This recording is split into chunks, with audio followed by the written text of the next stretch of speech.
Welcome. Bienvenidos al Hank Show. Welcome today by Michael Carranza.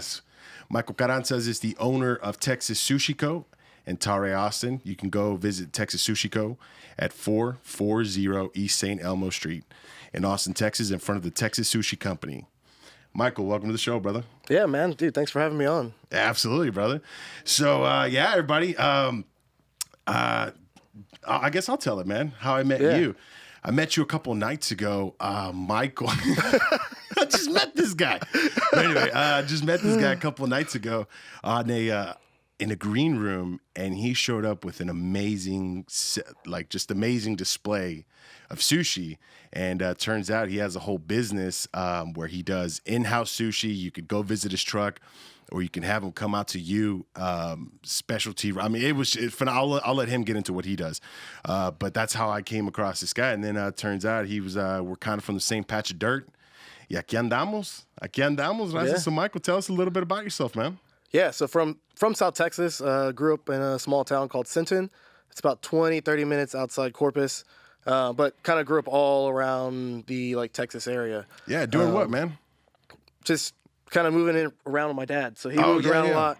Rancheros? Just moving around. Yeah. No, similar story to that, man. Yeah, and so kind of ended up going to all these places and seeing what places were cool and whatnot. Yeah. And then moved back up to Austin, went to culinary school. Oh, yeah? Where at? Le Cordon Bleu. Okay. But it's closed now. Yeah. I remember that. Yeah, the whole thing where was it a real school? Was it a fake school? Who knows? But the man's got skills, and that's what counts, man. Pues aquí andamos, bro. Tell us how you got into the sushi game, bro. So in culinary school, I was working at a hibachi restaurant, cooking in front of people, doing the whole volcano and shit. What's up? And from there, I had friends working over at Uchi and whatnot. So moving over to Uchi was kind of the path that led me to go to sushi. Okay. At Uchi, not Uchiko, but Uchi. No, at Uchi, yeah. Was Uchi the original one? Yes. Okay. Yeah. So that opened up back in 2003. Give me the owner's name. Tyson Cole. Tyson Cole, yeah. And yeah, so from there, just worked under a couple Japanese dudes, learned some cool shit. Yeah. It was 3.5 years, and then went on to open some other restaurants and ended up man. doing my own with, 2 other places. Damn, dude. That's what's up, man. So, growing up, were you ever exposed to sushi in South Texas? It's not like we had fresh sushi down there. We maybe ceviche. No, not at all. But yeah, exactly. So how does that when that first hit your palate, bro? So I don't. Dime ese pel, bro. I don't know exactly how I got into it. So, but none of my family, even now, I go down there to try to make them food. None of them are gonna want to eat it. I have to cook it. They ask if it's fried. Yeah. And it's completely different world. Dude, it was still night and day. So moving into the truck, Texasushiko, we tried making these taco style format, sushi rolls, and making it more approachable in a sense that it doesn't look like sushi. Yeah. And it comes in a little taco holder. Yeah, man. So, that's one of the things that really got me, dude, was the display that you had out, man. The way you had it, the rolls, and then you were doing the Wagyu beef, A5 Wagyu, whatever that means, bro. A1. I don't know what it means, dude, but yeah. And now we're how long has Texas Sushi Company been open? Shit, 6 weeks. Wow. Yeah. Okay, so we're at the beginning. You and this podcast, bro. We're gonna see where we grow, dude. Oh yeah. We'll check back in a year. Yeah, man, that's cool, dude. ¿Qué más, bro? You have this business with your wife, girlfriend? Yes. Yeah, girlfriend. We've been together for 8 years now. Okay, congrats, man. Wow. Married? Not married? No, not married yet. Definitely going to. Keep it that way. I know, it's a little easy way. Yeah. Nah, if you're going into business, might as well make it official, man. Yeah. That's cool as hell, man. And how long you said have you been in Austin? Yeah, I've been in Austin almost I think since 2014. Okay. So, yeah, man. Yeah, just I'm not good at math though. Nah, you're good, brother. Neither am I. This isn't a math podcast. This is just a capirotada podcast. What capirotada means, I was explaining to him, is bread pudding in South Texas, man. And you throw anything and everything that you have available and at your disposal. It'd be raisins, bananas, bread, cheese, whatever, and you throw it in there. And that's what I guess the theme or the direction of this podcast is going to go. This is going to be one of the first episodes So when this comes out, man, people are gonna probably still have questions of what this podcast is, but aquí andamos, bro. That's the theme, dude. Yeah. And you told me you worked as a ranch hand for a bit. Yeah, all through high school, I worked at a small little ranch in San Diego. Yeah. That's where we bonded. I told this guy, I stomped some dirt around San Diego, and sure enough, he was a ranch hand. And what'd you do as a ranch hand, bro? Shit, we planted. Plus everything. I mean, well, let the people. I know what everything goes with the ranch hand, but tell Ben. Ben doesn't know. They don't have ranch hands in Toronto, Canada. Yeah. So basically, we would go over there and fill feeders, and all these feeders were like spread out in different areas where grains were planted, and there were like pigs, turkeys, deer. For those bananas. And then when we weren't filling feeders, we were planted over like 250 oak trees. And had to go in water like back and forth. So it was like going up to a hill, fucking filling up a water tank, driving around, shooting shit, and coming back and filling up feeders and stuff. And man, if you people don't know what we're talking about, this is a place where it's dominated by brush, mesquite, everything with thorns down there, man. So it's an interesting country to be down there where we're from, man.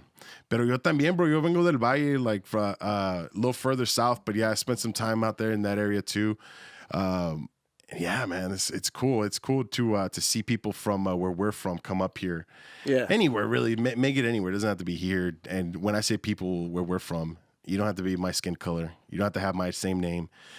Look how I look. But I mean, it's crazy that people from the same plot of Texas, are up here doing stuff, and we're running into each other, man. Just living the dream, dude. Congratulations on starting your business. How difficult was that to start your business, bro? I'm sure some people listening to this might have an idea of like, oh man, I think I want to start something, whether it's whatever. It's hard, you know, bro. Dude, it's like nerve-wracking. It is, like, dude. That's what it is. The first couple of months, first month, you're like, shit, you got to make it to the next week only. Like, you got to like just keep eating and trying to like do what you're doing. And so I was working 3 jobs, like started the LLC, got everything together. And then kind of just took the leap, and Danielle and I both quit our jobs and like went full force, bro. And said, this is what we can do. Yeah. And, it's getting better. Yeah. And I definitely, like, if you're going to do it and you keep asking yourself, like, should I do it? You just take the leap. Like, there's definitely a way to like find a path to go through. Like, eso, carnal, yeah, dude. That's there's things I don't know tomorrow. Yeah, that's the approach I took to starting this podcast, man. I know y'all can't see this, but behind these microphones and lights, man, we have a great team of people just helping us out, trying to help us start something here. And we appreciate everybody here and everybody that's going to listen to this. Everybody that's already listened to this, bro. We're big in Monterrey. We're big from Monterrey to Montreal. That's it, bro. There's nobody else. There's nobody else that does it. But nah, man, just fucking with you. But yeah, dude, it is very nerve-wracking when you're starting something. You talked about starting LLC. It's something that I recently just did. And you think that's hard, but man, that's really like the easiest part to something else, man. I just imagine when I start my venture, my first day, nobody's going to show up and I'm just going to have egg on my face. Like, I just feel it, bro. Did you have something like, don't tell me like your worst, but no, it was pretty good. It's been pretty smooth sailing. I mean, we've kind of transitioned really well, like from being able to like we've basically been doing catering for 2.5 years. Okay, good. But then took it to the next level by forming it as a business and trying to figure out what it is. How do you think that like using social media growing up, like us, how old are you? 26. Yeah, so I mean, you grew up with social media. Do you think that it's easier for one to get the word out there with social media?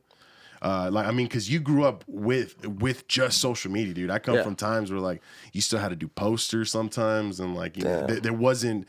I couldn't reach people through the internet, through social media, man. It was different. But now, I'd imagine like you got something going. And before we started, I went to go follow your page on Instagram. It's Tare Austin, and that's his at-home. What name does that have? I'm sure it's like when you do the sushi at home. Oh, Tare, just in-home omakase. In-home omakase. Yes, and then omakase is a 17-course chef's tasting menu. Damn, bro. Yeah. Damn. How many courses did we have in the green room that one night? Y'all's was a little bit different. That one kind of set up as kind of like a catering style, where we were just making nigiri for y'all. The in-homes, we like people will sit either at their tables or dining table, and it's piece after piece after piece being prepared. So damn. And what would you say your specialty is? Like it's like, man, no one fucks with me with the bluefin. No one fucks with me when it comes to this, the fog, whatever. What's your hitter? I mean, the one we're doing right now it's pretty simple, but keeping the quality of the tuna itself is what's most important. Is our chutoro. Yeah, that one topped with a little bit of Parmesan cheese. So you get the umami from the cheese. Fuck out of here with some cheese on some sushi? Yes. Oh, yeah. Dog, what kind of gentrified sushi you going to have me eating, bro? What kind of shit is that? If I went to that Giro dude, will he spit in my face if I put Parmesan on his sushi? Definitely would. But I mean, that's what we're doing over at Tare. We're not doing just like your day-to-day. Yeah, we're not just making it what it we're doing what I want to cook and what it can be. Exactly. Yeah. That's what we're doing here, man. Everybody has their own, like, same with this podcast. When this comes out, y'all are going to see what comes before, what comes after, the effects, everything. But yeah, that's how I feel, man. I feel like just sitting down, or at least for me, because I don't have the ability to just sit down for an hour and rant. I'm not that prolific, but yeah, man, just change it up and just bring you something a little different. Like I said, going back earlier, capirotada. But oye, bro, antes me dijiste, you were telling me que you age the tuna. Yes, tell me about that, bro. When it comes to sushi, everybody thinks that you want the fresh sushi, that you want that. I want that motherfucker still flopping. Yeah, no. So basically, when you're bringing on tuna, most people fish for sport, and that's a long line fish. And bringing that on, it's going to increase the internal temperature and kind of ruin it. Long line fish, meaning that it takes a while from it to get to where it's from on the bottom here, and in that time it changes the temperature? Absolutely. Okay. And you can see people use nets or they use short poles and they bring them on smaller fish. But basically, the less time on the line, the better the tuna. But you want, when you're catching it and you ikejime, which is basically severing the nerve, the spine with a spike, that's going to cause it to go into rigor mortis. And that builds up lactic acid, and that flavor tastes like iron. Really, really not so approachable. As you leave it on the bone on ice in appropriate temperatures, and clean all the blood out and stuff, you can age for up to 45 days. Wow. Yeah. And what's the sweet spot, would you say, for you? The sweet spot of aging? How many days? 10 to 15, nothing too much, but you can definitely push the limits on it too. Yeah. Okay, cool, man. Damn, dude, I had no idea earlier. I was like, man, I thought this fish was. But even how fresh is this fish? And I heard you. I was like, nah, that's aged for something to get the iron. I was like, whoa. I definitely got to ask about that. Any other fish that requires something like that, or is it just tuna? Is it just a specific type of tuna? Bluefin, yellowfin, amberjack, or no? They're all the same. All the same, like with the aging techniques, but it's kind of like what you're going for. Damn, so you don't discriminate. Yeah, all tunas. No, all tunas matter. Yeah. I was gonna say all tunas are bad. ATAB. ATAB up in this motherfucker, but man. No, you've got other fish like madai, which is a Japanese sea bream. What fish was that? Madai. Madai, not to be confused with mono, our sound engineer. Okay, madai, cool. That one is basically like a snapper. Okay. You'll age that 3 days, not too long. And you've got things like clams and stuff. You want to eat that fresh, okay. Live. Yeah, I love clams, dude. For some reason, after I eat clams, I always want to. I don't know. Maybe there's some science to that, but yeah, my balls definitely get hot after I eat clams. A few hours afterwards, I got to tell my wife, yo, pa la cama. But yeah, do you make Palmonte? Palmonte, that's right. Agarrate una penca. Hey, do you make any ceviche? Do you do anything ceviche? So not ceviche wise, but we do aguachile. Oh my gosh, that was I was ceviche. Explain what aguachile is. So traditionally, it's lime juice, serrano, and red onions with a little bit of whatever fish is coming off the dock. So cucumbers and just super simple. You don't cook the fish in it. You just finish it with it. And the onions aren't chopped finely. They got to be long. For some reason, when I have good aguachile, it's the long onions, man. Yeah, the long red onions or purple, whatever. I'm not a culinary guy, but yeah, man, I love it, dude. I love it, man. I can't wait. Super spicy. Yeah. Always super Drinking spicy. food. Some fresh chiles to go with it. We just ate a chile piquin earlier. I didn't. He did. Yeah, it was good. Yeah. Some fresh chile, man. That's the secret to it. A good aguachile. Plus, I guess fresh ingredients. Anything. Yeah. To anything. Where do you how do you get your ingredients here in Austin, Texas? I mean, don't give me your supplier. Don't get anybody in trouble. But like, how do you make sure that you get the fresh stuff? Or I guess in your case, it doesn't have to be that fresh. Do you get it aged and then shipped to you, or do you age it when you get it? So it just depends. Like a tuna, the buyer I have, he'll have shelves in his walk-in that he can age things out for me, and send them out. But I get it sometime. Basically, it goes to L.A. to Houston, and then they ship it. They drive to Austin. Cool. Kazi's? Not Kazi's. It's IMP. Okay. Yeah, but I've definitely used Kazi's. We're not sponsored before. by either one. Man, he might. Nah, that's cool, man. That's cool. Pues yeah, bro, que andamos, man. Here, two kids from South Texas up here fucking with a dime bag and a dream. Chasing it, man. Trying to make something happen, man. That's beautiful. And do you like what's the most traditional thing that like you do? Is everything that you do like your version of it, a new take on it, or do you do something that's like, nah, you know what, I'm gonna keep this one original. Like this is original. Yeah, I mean, we do things like saba, which is mackerel, that we salt cure. Damn, I love vinegar. That fish. So fatty. Oh yeah, and we still we don't do anything crazy to that. Just a little fresh wasabi on top. Yeah. And remember, people, 440 East St. Elmo Street. Go visit my friend. And yeah, dude, I just had to throw that out there, dude. Oh, man, I'm getting so hungry right now. Ben is looking at me like, end this shit so we can go eat some sushi. Yeah, man. Man, que te iba a preguntar, bro. I just, man, that's what happens, bro, when you get all blonteado antes. Word of the day, blonteado. That's one for Dave right there. The word of the day, blonteado, people. And what was the other one that Kiko was telling us? Chafa something. There was, all of us here know what chafa is, at least everyone listening in South Texas. But chafallado, that's what he said. Like, bien chafallado, bro. Bien chafallado. Oh, man, that's awesome. And brother, what's next for y'all, man? Where do you see your? Oh, that's what I wanted to ask. Going back to the home thing. Give me the name of that again when you do it at home. Tare. Yeah. Okay. No, but the omakase. Omakase. Yeah. What? That's a Japanese for in-house. No, omakase is Japanese for like trust the chef. Oh shit! Yeah. Trust the chef. All right, I like that. For people listening, and they're like, man, these guys talk something up. Where do you start off at, man? Like, can you do for 5 people? What's the, you know? Yeah, no, so we can do anywhere from 2 to 15 people comfortably. And we have full sake service and fish and everything. So it's pretty dope. You don't have to get too much. But let's say it was me and my lady and I wanted to get some good. How much would that set me back around, man? How much do I need to save up? So our 17 course is $250 a person. Okay. And our 21 course is $300 a person. Okay, 300 for how many courses? 21 courses. Madre, bro. 21? Yeah, dude. Any desserts? Desserts. Okay. And what's for dessert? Do y'all do in-house desserts? So this month, Danielle's been doing tres leches. Oh my gosh. Sushi with tres leches, bro? And that's your senora, right, Danielle? Yes, yeah. Shout out to Danielle. Yeah. She was very kind. Made me a lot of sushi, just put it right in my hand, bro. Put it right from the hand to the face. Oh, yeah. Jesus, dude. Jesus. Dude, fuck yeah. Yeah, that's what's up, man. Give us the hours of your truck. Yeah, so our truck is open from 11 to 3 Monday and Tuesday, and then 4 to 10 Thursday, Friday, Saturday, and Sunday. Okay, cool. Yeah. And y'all are open. And that Texas Sushi company, are they open? Like, can you go there and drink sushi kind of like a brewery? Or? Yeah, so Texas Sake, they brew on site, and it's also a brewery you can go into and eat and stuff. Yeah, it's pretty cool. Man. We got food in there, sake, that they brew, and Japanese sake. So damn, a little bit of everything. Japonés. You ever gone to Japan? I have not gone to Japan yet. Soon though, right? We're about to. Hopefully, dude. That's a place where I really want to go. Yeah. Oh yeah.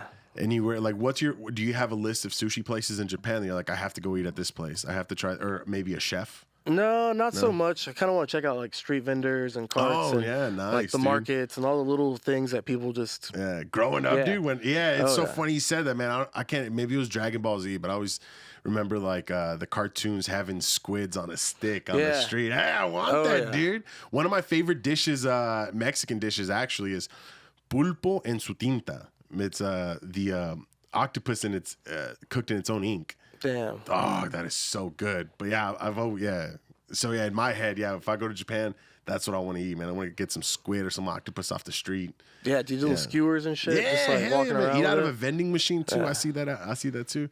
Now this is a travel advertising for Japan. Yeah, bro. How is that? Do you and your lady disagree on some food, or she doesn't like sushi? Get the fuck out of here! No, dude, I swear. No, mames, she fucking hates it. She doesn't like it. I always want to go eat it. Like she makes it so good. Yeah, man. She knows how to do it. Like she's fucking good at it. She makes it so good. She won't go. Like we'll go eat. She's the worst thing. Yeah. Where do y'all go out to eat? If y'all have a spot in town, where do you go out to eat, bro? So, La Tapatia on South Congress. Okay. Yeah. We've been going there a lot. Okay. Like, dude, super dope food. Usually because we've just been hungover. Yeah. Shit's dope as fuck. But we're going out like dinner wise, like Emmer and Rye. Okay. Hestia. Those places are really sick. Hey, let's get back to the tacos, bro. Where's your favorite? We're not gonna get into what city in Texas has the best tacos, but in town, what's your one of your go-to tacos, man? Maybe spots or maybe whatever for tacos here in Austin. So there's this place, Los Troncas, on the east side. Okay, say it again, Los Troncas. Los Troncas. Yeah. Okay. On the east side, they have some pretty dope like. What kind of tacos? What's your specialty? They had these really crispy dope tripa tacos. Like it was like clean and crispy. Like that's the thing, right? Clean. Yeah. You can taste a tripa that's not clean. What people don't know what tripas is, man, it's the intestines, and you got to run a water hose through those. At least that's how I remember. Like, you're making them on the ranch. Somebody puts a water hose through that shit, and like you're squeezing all the stuff that's in there, all the bio, all the shit, squeezing it all out. But when you make it right, oh my gosh, it tastes so good. And then when you have a bad one, you're like, oh, that's what they mean by not clean. Like, yeah, it's gross, gooey. It was like shit in it. Yeah, all disgusting. sweaty too. Yeah, hell no, man. I'm really fond of this spot, dude, it's gross. on North Lamar. Dude, seriously. Right, we're describing sushi. Oh, it's all slimy and shit. Do they do sushi tacos? Do you guys do that? Do you do a fusion of those? So it's like not like a tacos. sushi taco, but it's still the nori and the seaweed, just in like a taco shape holder. Okay. Yeah. Y'all handed me a roll, like a hand roll, dude, at the end. Like, oh my gosh, that was so good. Dude, fuck yeah. Yeah. Bro, getting back, I wanted to ask about that Wagyu beef. Break down Wagyu. I don't know anything about that, but I see it at the store. Break it down to me. What is that? So it's just a fattier beef. It's an actual breed. You've got Wagyu beef from a specific Japan. cow. Yeah. You've got Miyazaki, Kobe, and there's a couple other. But then there are like specimens that are like have come together and crossed with like Black Angus and stuff. That's where you get like Texas Wagyu and things like that. Okay. But they've got fat grades from like A1 to A5. A5 being one of the fattiest. Okay. Yeah, man, that piece you gave me, and then you charted right at the. I thought this dude was about to dab. He had a torch out and everything. But yeah, no, he was getting down on some sushi, man, burning it on the top. Oh, it was so good, man. I'm sure we'll find a way in this podcast, man, on the video side to put some pictures, if you don't mind, of your work, man. It really is art, dude. It's arte, man. When you go see something like that, a good display of tacos, something so simple as like a good corn tortilla, dude, like, and just some good protein in it. With just simple, man, just a little cilantro, a little onion on top, maybe some cucumbers. Where I've been taking Ben is this place. I don't even think it has a name, bro, but it's on North Lamar. During the day, it's a tire shop. You can go and get your tire fixed there. But at night, you get some of the best tacos, and they are not shy of using child labor while you're there waiting. Kids come up to you and they're selling you stuff, trinkets, and dude, they're selling you mazapanes. They're selling you mazapanes. You got everything, dude. Doritos, everything, dude. Yeah, Takis. They sell you all that shit, dude. Roses. It's crazy, man. You got 5-year-old, but it's a family business, man. It's a family affair. I don't even want to say what I think it's called, because I want to make sure I get it right. But it really doesn't have a sign. It doesn't have a name. You just go there at night and there's a bull up front, a toro, and it's got Christmas lights. It's across from Güeros Carnitas. There's a place between Lamar 183 and Runberg, a place called Güeros Carnitas. We're across from there. That's where that place is at. It doesn't have a sign, nothing, man. But they have some good tacos there, man. I like what they put on them. The cucumber on top, the radish. all that shit, man. But I didn't plan on this being a food podcast, but I mean, it's only fitting. Because that's what we do, man. Y aquí andamos. That's what you told us, man. You out here doing your thing, brother. I wish you bastante éxito, bro. A lot of success, man. I hope it goes good for you. We're gonna grow together. Thank you for coming on again, Michael Carranza from Tare, Austin, and Texas Sushi Company. Go visit them at 440 East St. Elmo Street in front of Texas Sushi. No, in front of the Texas Sake Company. Michael, otra vez, man. Te agradezco por venir aquí. Anything you wanna break us off with before we head out of here, man? No, it's good, man. I really appreciate being on this show, dude. It's fucking bro. Sick. Hope to see this thing like get big. We're gonna get big together, man. Yeah, when we people are gonna come out and support him. Tell him you heard it on the El Hank show. And yeah, brother. Thank you so much, man. Oh, yeah, man.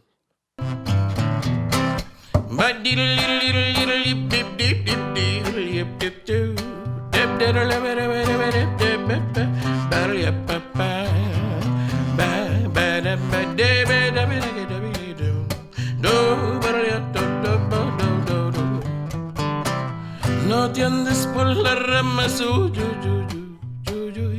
camina trenecito y a Domingo. Ya parece que la estación da brinquito mi corazón. En ese Domingo, dos naranjos sin flor, parecen tus muchachas angelitos de Dios. Son más lindas que una canción, de esas que son puro amor. A Totonilgo, tu cielo tiene belleza, tranquila como un rayito.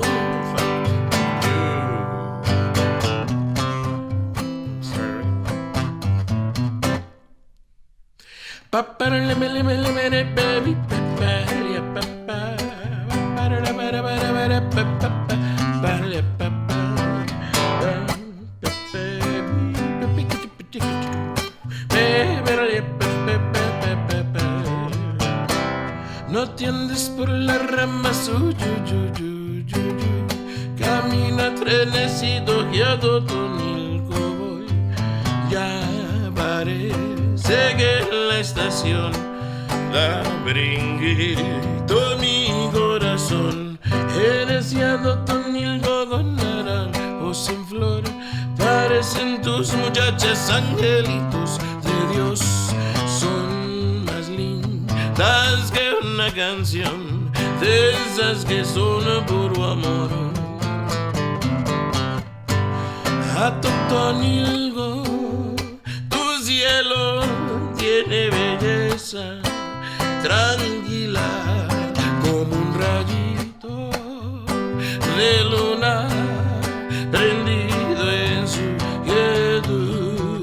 Son tus mujeres hermosas, cual florecitas, preciosas como un ramito de rosas hermosas.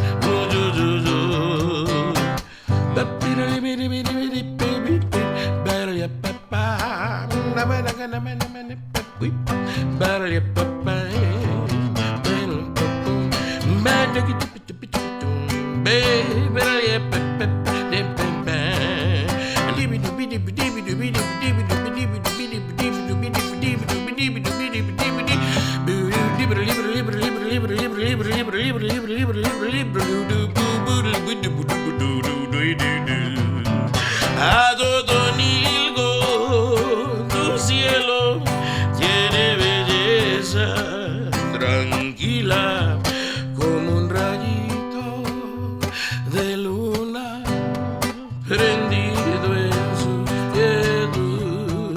Son tus mujeres hermosas, cual florecitas preciosas como un ramito de rosas hermosas.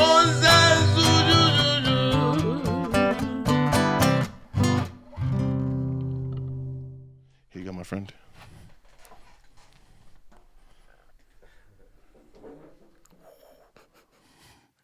Tell me about Grand Theft Auto. Here we go. Thank you so much for this gun. Yeah, you'll be all right, dude. That way, whenever you're walking on the street, I think you'll be all right. I think there's one in the chamber. Who knows? Is there? Okay. I think so. Woo! Woo! Welcome, guys. Welcome to the El Hank Show.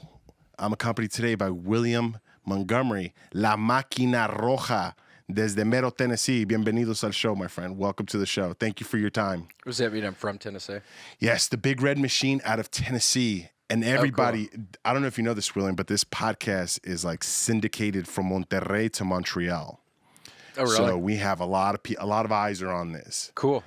The world wants to know, what'd you have for breakfast?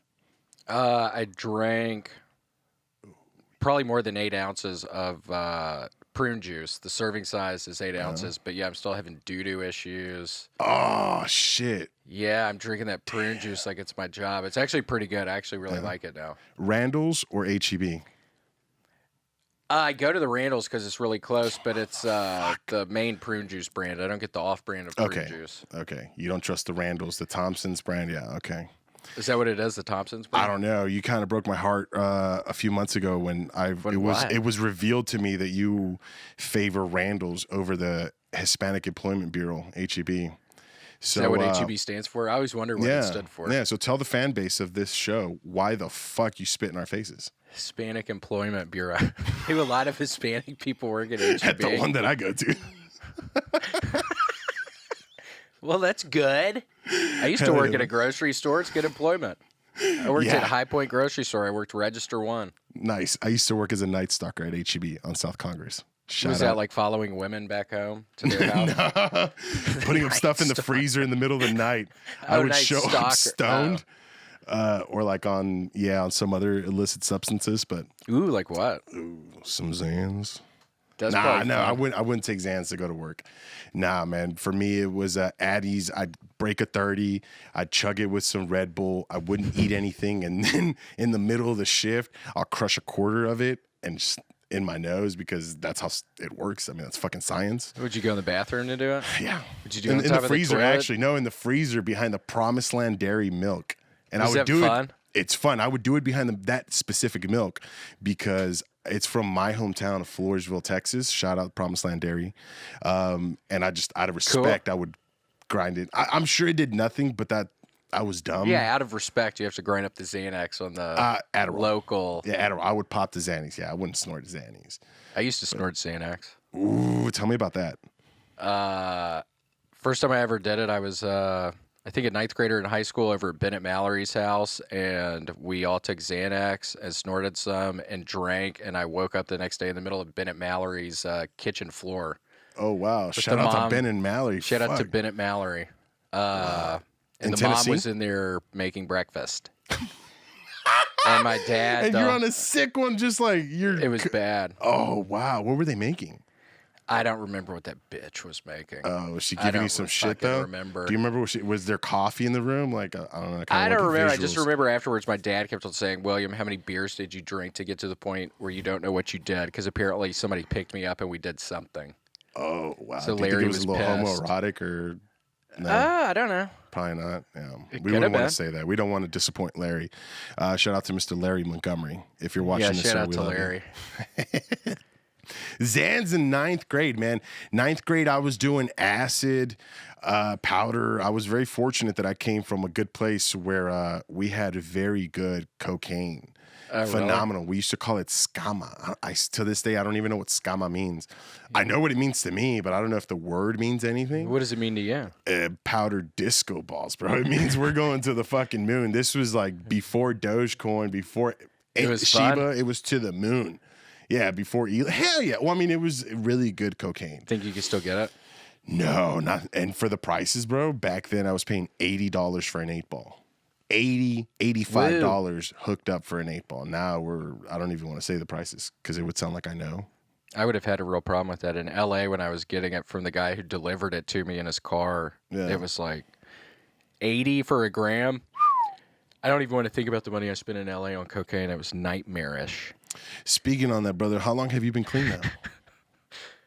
7 months, maybe. 7 months. 7 meses. Aquí, you heard it first, people. 7 months clean. I still have that bag of blow in my in a jacket pocket in my closet though for a rainy day. Whenever I want to relapse, What color jacket is it? Just curious. Stop. Come on. What color jacket is it? I'm not getting. It's like a shirt. Okay. In a shirt like pocket. a flannel shirt. Okay. Yeah, it's like a shirt. Maybe we should hang out sometimes. I should come over to your place one day. You should. It's really close to here. It is. Yeah, I've been there. Super I've been there close. to drop off some stuff in the parking lot. I remember that. Yeah. Do you have some more stuff? I actually need some more. Probably you and a couple of other people. It looks like against my will, I'm turning into people's weed dealer. I never intended people it. just see your gun that you had, and now you're talking about selling drugs. Welcome to the El Hank Show. This is what it is, man. This is real life. This is what attracts me to William Montgomery. I could be my genuine self. I consider him a very close friend. I could just throw random shit at him, and he throws it right back at me. And I love it, mi hermano. Thank you again for being on this podcast. What is that, my friend? My brother. Hermano means brother. Oh, that's sweet. Yeah, we're gonna break it down, man. And I got to be honest with you, man. What kind of gave me the idea of this? I had so many names for this podcast, but I said something on your podcast on the episode that I was on. And you're like, "What does that mean?" And then I told you, you're like, "Yeah, you should teach me some." And I was like, "You know what? I should have a podcast where I speak in like Spanglish. I don't do it all the time, but it just comes natural. Like how I grew up, man. It just sometimes nomás me sale de ahí por ahí." What does that mean? I have no idea, but it just means it comes out from wherever, man. Because what Spanglish is where I'm from a border town. Yeah. It's just a mixture, man. It's a giant melting pot. I mean, you mix the English with the Spanish together, and like it's almost like rapping with words. Like the better you make it sound. Where we're from, when I say we, me and one of the producers here, David, Border Towns, if it rhymes, it hits. Like it has to rhyme, dude. How is David's Spanglish? David's from Larete, Texas. That means Laredo, Texas. That's where he's from, man. Yeah. Y'all would have been buddies growing up? Probably. We probably would have done Xans together. Yeah, I think David still has a pretty bad Xanax problem from everything I've heard. What I heard, yeah. I think lean, that yellow tuss. Yeah, he needs to be careful. Bro. He needs to be really careful. I don't know if he's ever heard of Pimp C or Big Mo, but yeah. Maybe Pimp C, was that a Houston guy? Yes, it was, man. It Rest was the in other peace. half. Rest in peace. It was the other half of UGK. UGK being Bun B and Pimp C.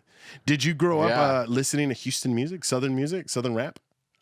Yeah, Memphis rap. 3-6 Mafia, rap. baby. Hell yeah. Project Pat. I love Gangsta Project Pat.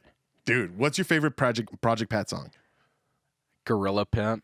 Mine is I think it's on the same. a good one. Yeah, I think it's on the same album. Mine's Meg, you know the business. Meg, you know the business. Yeah, it's You Know the Business. I was gonna say I love Project Pat. Let's Run a Train. That's a fun song too.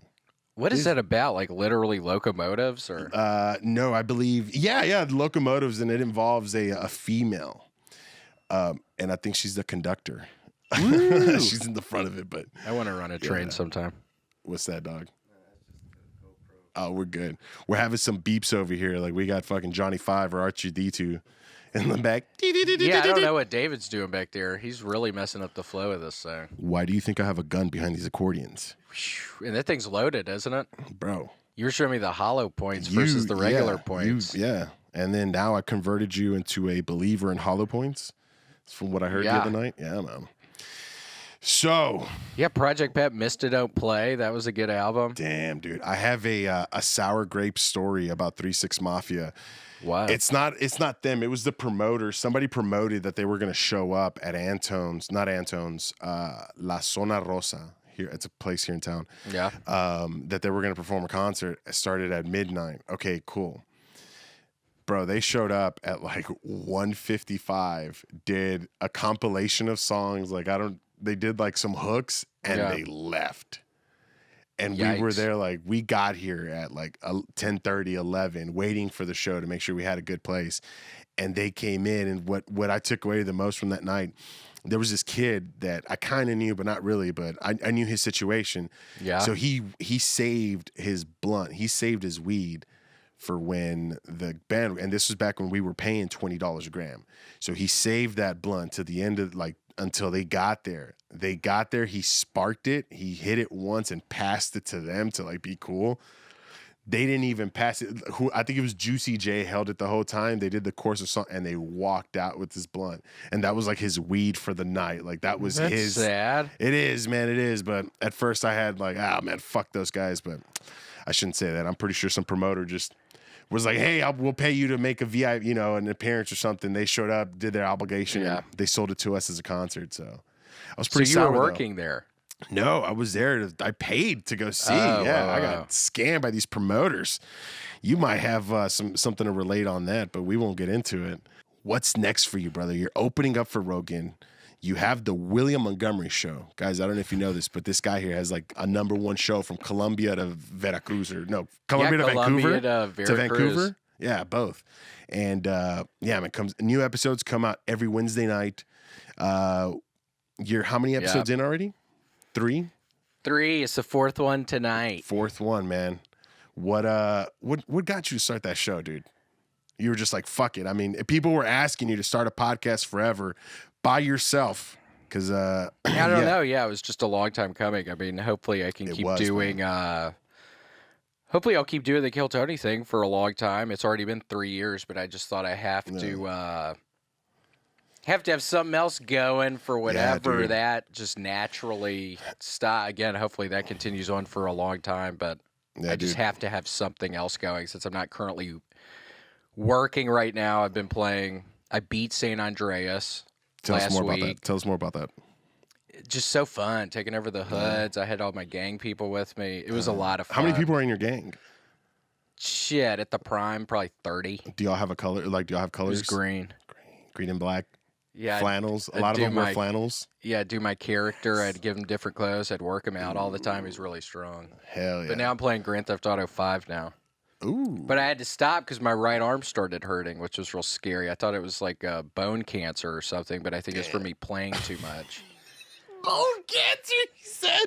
That's what, and now I smoke way too much. I'm sure I have other things brewing inside of me, but I thought that was bone cancer or something. But then I realized it was associated with my trigger finger. Yeah, that could happen in the game. In the fucking game, and that's on Xbox or PlayStation. PlayStation. I took some time off, but I'm doing Grand Theft Auto 5 now. I'm learning how to fly the plane as we speak. When you texted Trevor? Me. Yeah, it's the other guy flying the plane. Oh, Michael? Trevor, he's kind of fun. Yeah, Michael. Yeah, you look like you could be related to Trevor a bit. Cool, I got Trevor looking like Jack Torrance from The Shining. Ooh, speaking of The Shining. Red.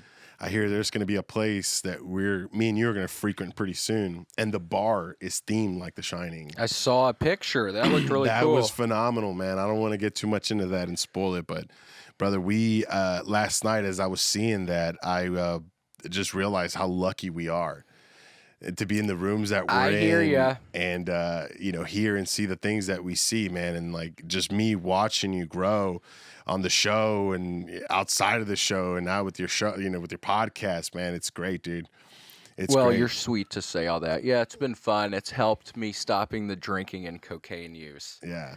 I'd be back in Memphis if I didn't stop. It was bad. Damn, what part of Memphis?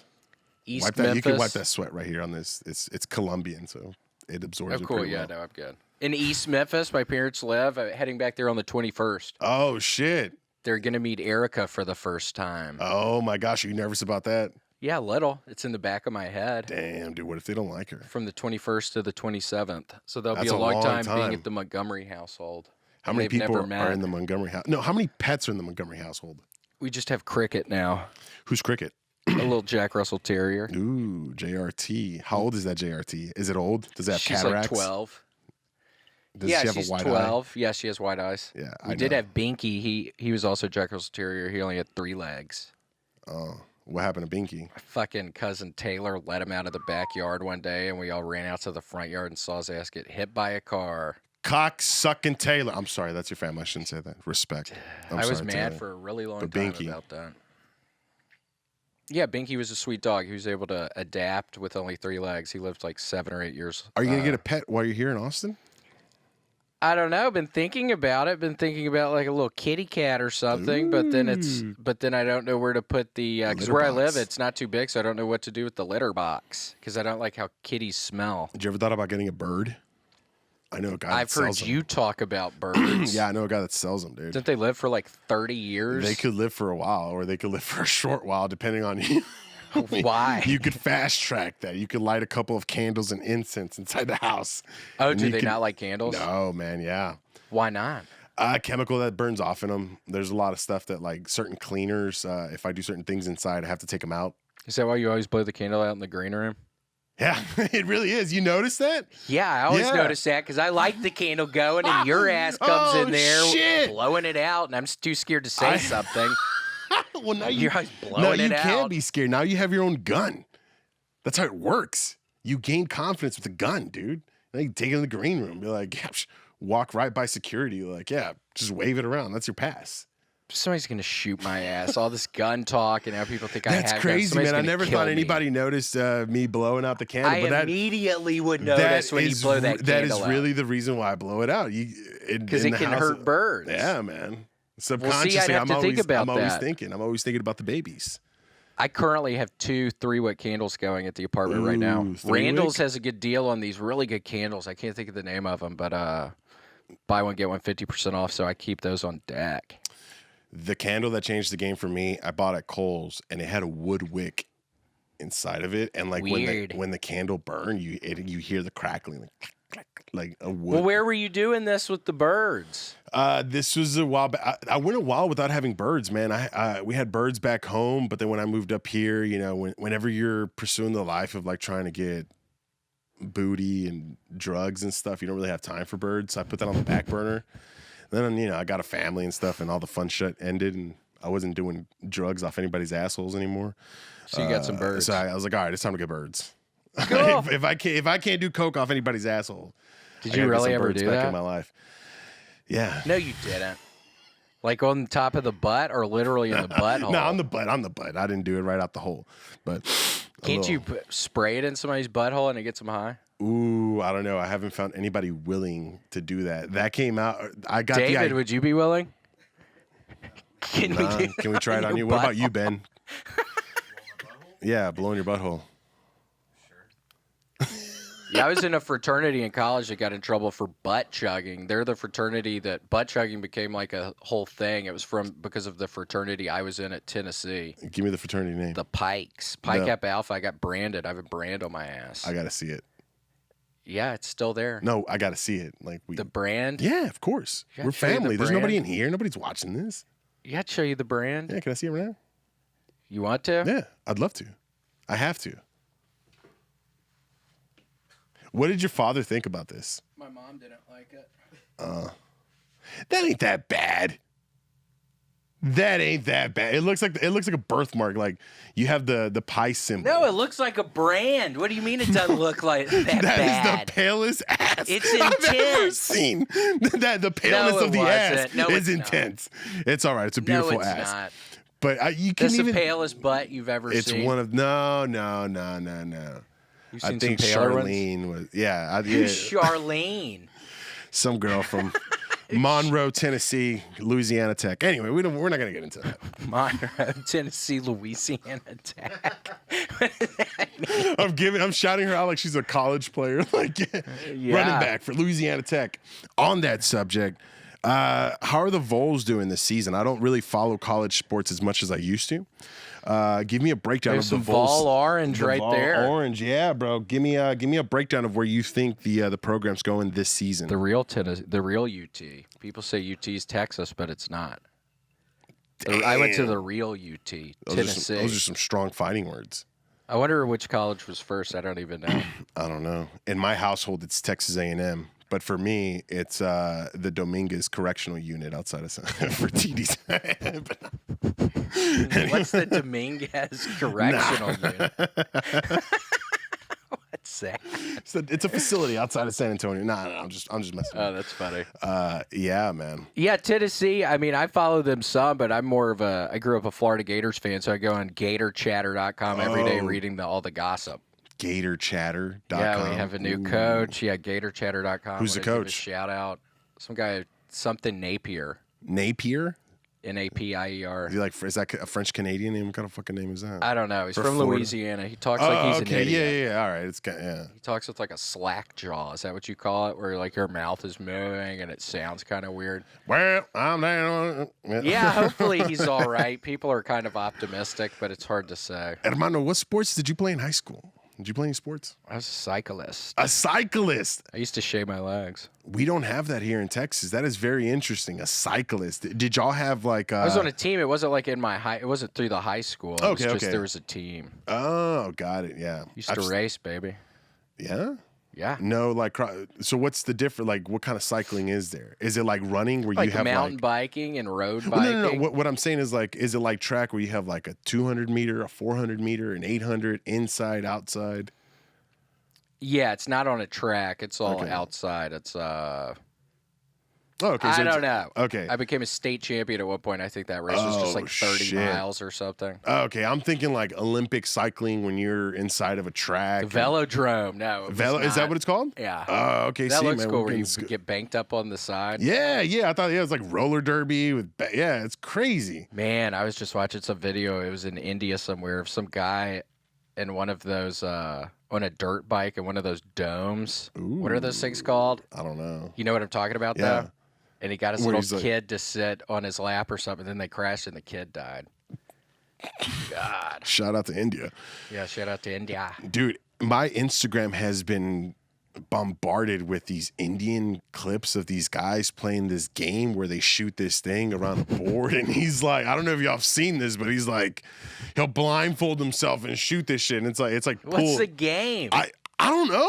I don't read the language, but it's weird. These guys have posters of themselves behind them. They're like, it's like me, but with your complexion. It's like, what? You're depicting yourself as white on the poster, but on the video, you're darker than this damn drum, dude.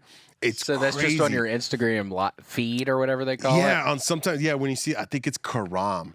One of them is like Karam King or Karam Prince. Do you keep like clicking on it and liking the stuff? Yeah, I don't like it, but once it gets me. I think if you click on it, because I get a bunch of like action figures and bike stuff. I got a lot of Chinese videos. I don't know how I feel about that. You do? Yeah, I get all kinds of I'm like, shit. why am I seeing all this Chinese stuff and I can't see some dude in Mississippi? Yeah. Chopping or catching a snapping turtle. God, and there's also some fucking bitch I see. What's her name? Bella Fort or something? I don't know. I think she's some popular person on the internet, but she just does these things where there's like noise or music behind her and she moves her face all weird and stuff. And I can't quit watching it, but it fucking pisses me off so bad. And I click on that all the time, so her fucking bullshit is on my thing all the time. Yeah, I'm that way with that one chef, not Salt Bae, but the one that kind of looks like he could be related to Jared Nathan, but he's like... The chef? I don't know. It says like, I don't know. People would know what I'm talking about, but it's some guy that like has like, he's Turkish, I believe. Oh, I know who you're talking about. Yes, and he always has a thing where he's like, he makes shit that's really big. It looks like it's not any good. Yeah, but he's always chopping onions and looking at I hate that, but I can't stop watching. I hate that. I watched to see if he's going to cut his fucking finger off. He's like, cool. Has he yet? No, I think they've shown bloopers. Yeah, I'm sure he keeps that under wraps, just like you. I mean, you wouldn't twitch like your arm injury. I see you holding your elbow here. You ever thought about like twitching or streaming you playing? I don't think people would want to watch that. Are you fucking insane? We have a huge Big Red Machine fan base outside of Monterrey. I think they would love it. Outside of Monterrey? Yes, dude. Outside of Monterrey, I think he got a big following in northern Coahuila, dude. Where was the one where you came out as my translator? That was so fun. That was Tamaulipas. Tamaulipas. Yeah, that was Tamaulipas. That was pretty funny. And then afterwards, I'm not going to lie, some of the names I said that you mentioned, I was like, maybe we shouldn't get too political about this. Maybe these people are connected. You never know. At this point, one it's of my whatever. subreddits I get on is narco footage, and it looks like stuff happens on Tamaulipas. And man, there's all kinds of stuff. I watch all that narco stuff. Yes, oh my dude. gosh. El Blog de Narco is my favorite one, man. What's your favorite beheading video? I know you have one. I like the one called Funky Town, where the song Funky Town is in the background, and they cut off, I think, the person's face, and then they, I think, take the heart out when he's still alive. Yes. But yeah, it's some stupid song in the background. Okay, well, I've seen it's a Mexican one, and there's no music playing in the background, but the guy like some just old school Aztec comes in, and the guy's like, and he pulls out his heart, and the heart's still beating, and he goes, "I'm gonna make you eat this, you cocksucker!" And like he makes him bite his heart. Like it is insane. Would you torture people if you were in that position? I don't want to answer that, but use your imagination. I took 2 years of Spanish in high school. Mr. Mutzi. That sounds like you would learn some great Spanish from Mr. Mutzi. Some old guy. I wish I applied myself more. I also had to get tutored in it because I wasn't good. Some old white lady tutored me. What was her name? I can't remember. I was never good at foreign languages. I bet if you had old white people teaching you a foreign language. Yeah, Mr. Mutzi was an old white dude, and then some old white lady tutored me. Foreign languages were always real hard. Damn. So what, did you grow up learning? Around the household. What about in your dreams? What do you dream in? Spanglish. Really? In my dreams, I talk Valley talk. Where I'm from, the Rio Grande Valley, we have our own like slang that's both. But yeah, in my dreams, I'm like, no mames, way better and all this. Yeah. What does that mean? I don't know. We have a lot of sayings that mean so many things, man. Like one of my favorite is verga. It translates to dick, right? Like dick. Yeah. Chupa mi verga, vete a la verga, eres una verga, cara de verga. It could also be used as like, dude, I'm gonna give you some vergazos. Like that like I'm gonna fuck you up. Oh. Yeah, I'm gonna drop the dick on you, bro. I'm gonna give you some vergazos. Lo vergueo. Yeah. Do you ever say that stuff, David? I mean, growing up, I guess, but a lot of people I grew up with would talk like that, but yeah. I guess. David's what we call un coconut.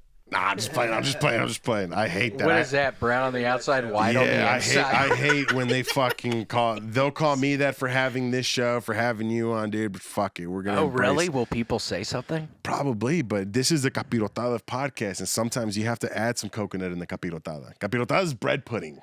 Yeah, I'm an ally. Yeah, I'm Jesus an ally. Christ. An ally. Oh, my gosh.